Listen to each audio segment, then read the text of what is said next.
Good evening and welcome to Straight Talk. I'm your host, Eugene Chan. Our guest tonight is Dr. David Wong, an economist who has had extensive experience in business, industry, and policy research. He was with the US Federal Reserve Bank in the late 1980s, and then over the last 40 years here in Hong Kong, he has been a prominent leader in society. Most recently, he was the chairman of the MPF scheme, as well as the president of the Chinese Manufacturers Association of Hong Kong. David is currently the chairman of the Council of the Education University of Hong Kong. We have invited David here tonight to tell us how the National 14th Five-Year Plan is significant to Hong Kong. Welcome, David. Hi, Eugene. So last week, we had a visit from the central government officials to brief our government officials, lawmakers, community leaders on the National 14th Five-Year Plan and Hong Kong designated role. I believe this is the first time Hong Kong requested for national officials to brief the people of Hong Kong.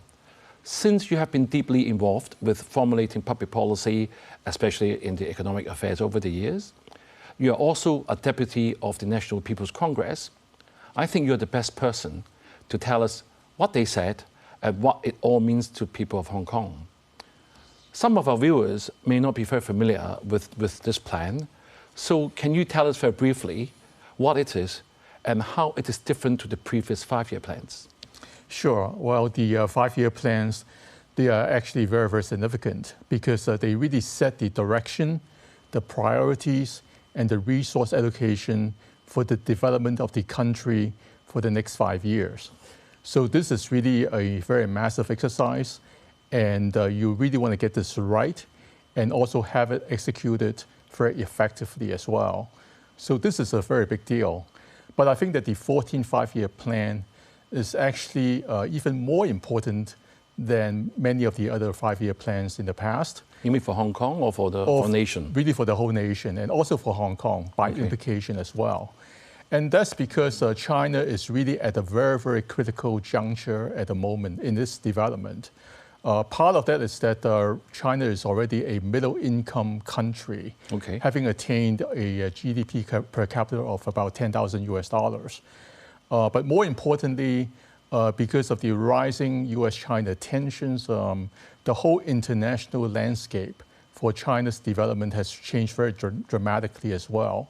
So that makes actually this plan even more important for China to get it right, and especially to realize some of its priorities, especially in the area of technology and also structural reform as well. So that's why this plan is even more significant than the rest. Well, David, I'm sure before we go into details, I'm sure it's going to be very comprehensive, looking at different areas of the nation, including Hong Kong. But what is the key development strategy behind the plan? I think that one of them is that this plan takes a very holistic or systemic approach to development. Namely the three very important pieces: security, technology, and industry, particularly manufacturing. They are the key pieces, and they are all very closely related.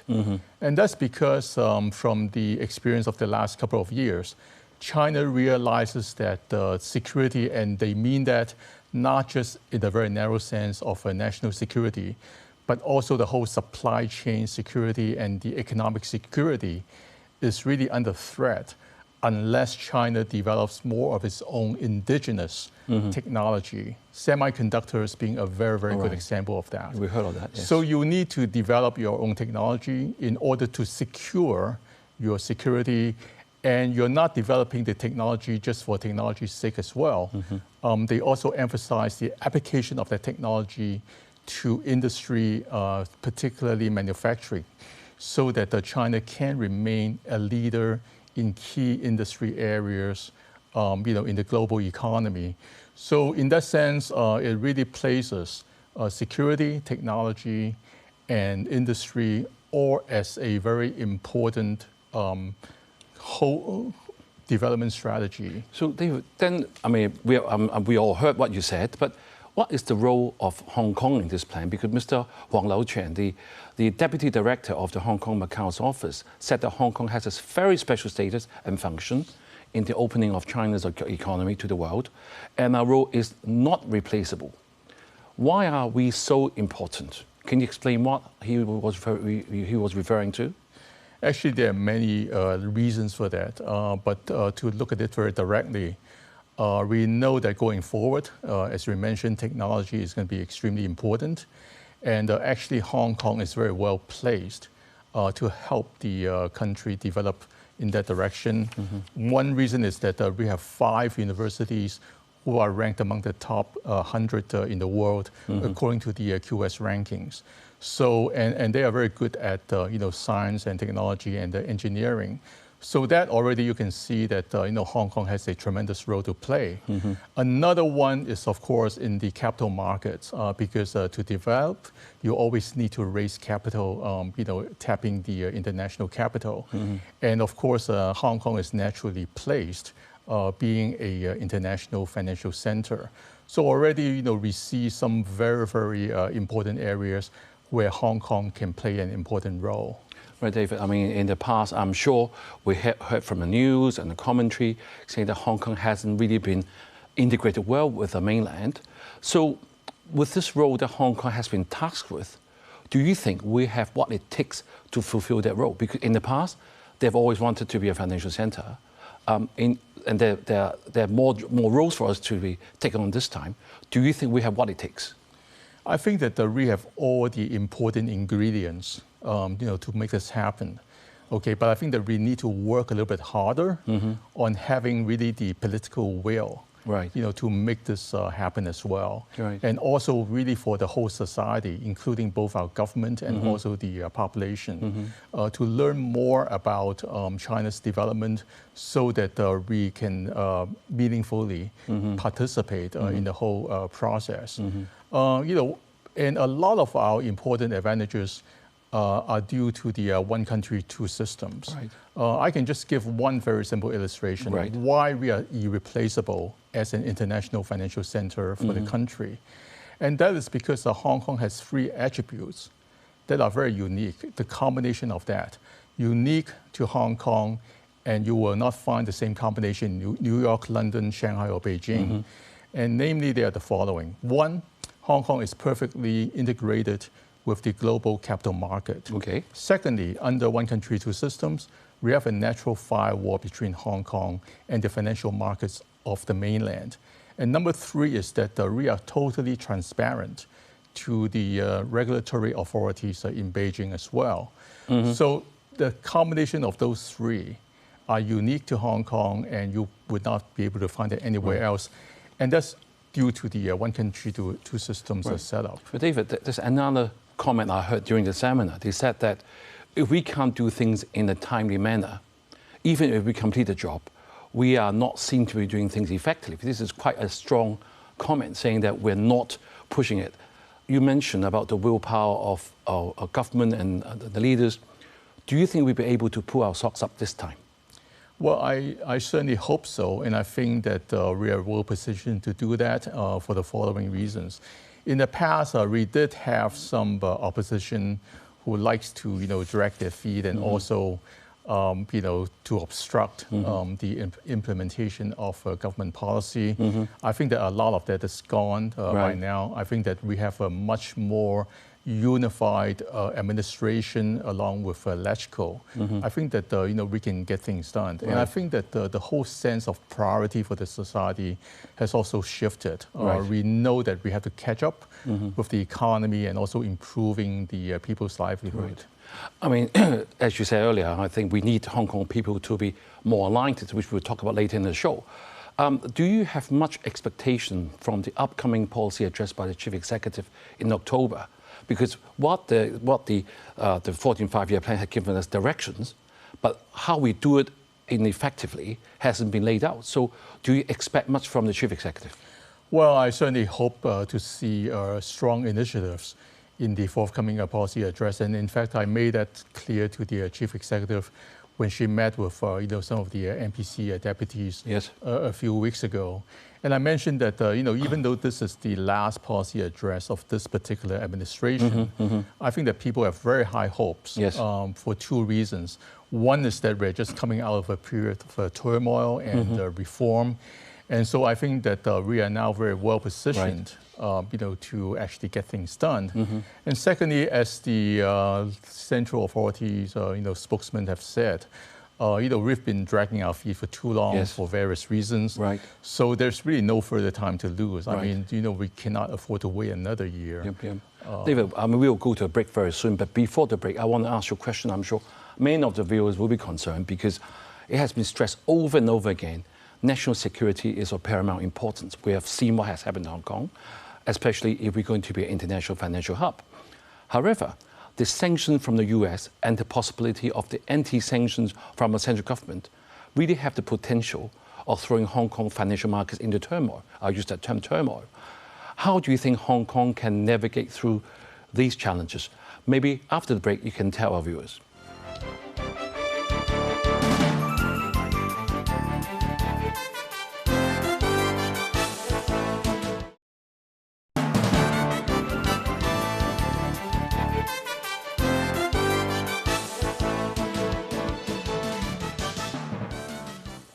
Welcome back. We have been talking with Dr. David Wong, one of Hong Kong's leading economists, whom we have invited to talk to us about the significance of the National 14th Five-Year Plan for Hong Kong. So David, before the break, I asked you about the possibility of sanctions and the anti-sanction and how Hong Kong can navigate through these challenges I will use. What would you say to that? Well, I would just say that, it's going to be very tricky to navigate these very uncertain times.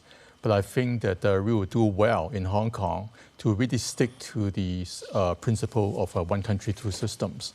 And that means that we have to do everything in accordance with the constitutional order. And also we have this obligation to uphold the national security. At the same time, we must make very full advantage of what the two systems can offer us in terms of being very flexible and being very open, and also retaining our international character. Right. David, another issue I'm sure the viewers will want to know that the central government always wants us to reinforce our status as an international legal and dispute resolution services center. But the Western media has continued to cast doubt on whether Hong Kong's rule of law is being upheld. As a deputy to the NPC, how can we be more proactive in communicating this effectively to the rest of the world? Well, I think that the best proof is really with the passage of time. Right. I think that our legal system, is still holding up, in a very sound way. And I think that, with the passage of time, people would all come to realize that. I think that in the meantime, we must, keep up the effort to explain to the international community as to why some of the recent legislations that were put in place have been necessary to maintain the social order and also to actually strengthen the rule of law in Hong Kong. And I'm very hopeful that with the passage of time that we will be proven right. So you're confident we'll be fine? I am confident because I know that our foundation of the rule of law has not been shaken. Okay. David, maybe we'll look at the effect on this 14th five-year plan on Hong Kong's unique position. As you know, Hong Kong has always been known as the gateway to China, and obviously we want to maintain our unique position. But in my reading, I'm just going to read to you, one of the key strategies in this plan seems to be the dual circulation strategy, which appears to focus on nation's domestic market. How can we do that at the same time while maintaining as an international center? Can you explain this term very briefly to our viewers and what it means for Hong Kong, and how do we adopt this? Well, the anchor of the dual circulation strategy is on the domestic circulation, the internal one. Right. And I think it's very natural because China has a very big market, 1.4 billion people, and the middle class consumers are, set to double, in the next few years out to the next decade. So, I think the emphasis on the domestic circulation is very natural. But even there, I think that Hong Kong has a very natural role to play in terms of, because we have a lot of international experience as to manufacturing and trade and all that we can continue to expand, along our strengths domestically. But also the dual circulation, there's a very important aspect of that, is the external or the international circulation as well. Okay. And so Hong Kong being the biggest, offshore RMB settlement and the center, and also being the most important platform for investment, foreign investment going into China, and also the other way around for China's outbound investment. I think that our role is going to be even more important, in the coming years. Thank you for very reassuring words. I'm sure you're the best person to answer this question I'm going to ask you. Being an economist, work in the US, you have always been embracing a laissez-faire type of economy, minimal market intervention. But with the 14th five-year plan with Hong Kong's role, is more or less a planned economy. Is this going to affect Hong Kong's position? Because we are rated as one of the freest economies in the world. Well, actually, I think that's kind of a misconception. I think that having the 14th five-year plan doesn't really make China as a whole a planned economy. And the important thing is that both capitalist systems and also socialist system, they can rely on the market mechanism. And I think that one country, two systems is very clear on this point, that the mainland is socialist, but Hong Kong should continue to develop its capitalist system. I don't see any contradiction in that. But really for Hong Kong itself to move forward, I think that the stronger government initiative is very important anyway. If you look at, for example, all the key concerns of the Hong Kong people right now, about land and housing, about healthcare, about education, about the retirement schemes and all that. All of those things, actually, government has a very major role to play, whether you have a planned economy or a completely open market economy. So I don't think that there's any contradiction in that. In particular, I think that for us to really leverage on the growth opportunities on the mainland, we do need more G2G coordination as well. Finance is a very good example. The X shares, and also the Shanghai, Hong Kong Stock Connect, and so on and so forth. All of those things could not have come about without government-to-government coordination. And that's where the Hong Kong government must put in a stronger effort as well. Right. Another view that we often hear is that by integrating more with the mainland, we will become just another city in China. How would you say to that? Well, I completely disagree with that, because I think that our strengths are really derived from one country, two systems. And of course, only two places really enjoy that. Hong Kong being one, the other is Macau. So I think that we have a very, very unique role, a very important role in China's continued development. And I think that it will stay that way, for, well, at least the next decade and beyond. David, I'm going to ask you another question. You seem to have good answers to all my questions. Is that COVID has been around, for 18 months now, and travel restrictions obviously been very challenging for all of us in Hong Kong. And now we're kind of in a dilemma, because we really want to open up internationally, but yet we have to maintain a zero COVID policy so that the mainland will open to us. Would you like to comment on that? I think that COVID is a very long-term business that we have to deal with. It's been 18 months, but this thing, is likely to go on for another 2 or 3 years, or maybe even longer. So somehow I think that we have to find a new way of living with the disease. That maybe it's not realistic for us to always want to drive to 0 cases. But of course, we don't also want to have a big outbreak or anything like that. So there has to be some middle ground, and I think that the government, is starting to realize this reality as well. So David, maybe in the last part of the show, I want to ask you more about how Hong Kong people can be engaging in this new policy because if you want to be successful, you want everybody engagement. But if you ask around, not many of the average Hong Kongers on the street would be conversing with this. How would you propose to engage this better? Well, I think that we have to make a big, stronger effort as well in terms of the educating the public. And I would just give one very simple example. You know, people think that this is all about business and the economy and all that. Well, first of all, the economy really concerns everybody. But even beyond that, the 14th Five-Year Plan calls for Hong Kong to develop as a center for art and cultural exchange with the rest of the world. So there's a big role for people who are involved in the arts and the culture and all that.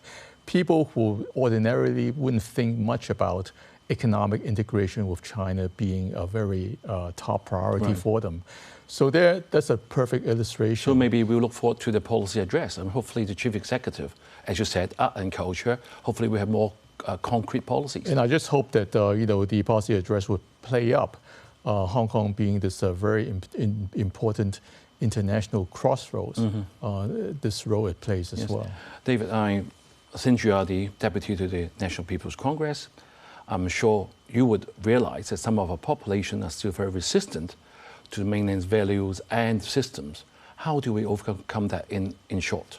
Well, I think that we have two very different systems, and I think that it's important to recognize that there are differences, and I think that to respect the differences and to accommodate the differences to the best we can.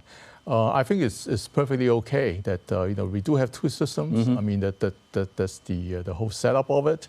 I think that we can live very happily, you know, based on mutual respect as well. Yeah. And the last question I'm going to for the viewers we heard of President Xi in the 2017 the Chief Executive inaugural address saying that we don't want us to miss the boat, and Mr. Wong recently has reminded us not to miss the boat again. What will happen to Hong Kong if we do miss the boat? Well, I'm sure that actually I'm very hopeful that that won't happen. Right. But of course, you know, I think that we've wasted, you know, if not 1 decade, then perhaps 2 decades. Yes. And no, we don't have any further time to lose. But I'm sure that we can pull together as a community this time around. Yeah. So you don't think we can go on as we did before previously? Things are going to be fine. Hong Kong is the greatest place on earth. Everything's going to work out fine. Well, I think that the outlook actually remains bright. You know, I don't think I'm being overly optimistic about that. And I think that we are better positioned than probably since the return, you know, to China in the 1997. I don't think that we've ever been in a better position to move forward. Okay. Thank you, David, for explaining such an important policy in a clear manner to our viewers. And I'm sure we will not want to miss the boat, as you said. In fact, we will want to sail with the wind. Thank you all for watching, and have a good week and good night.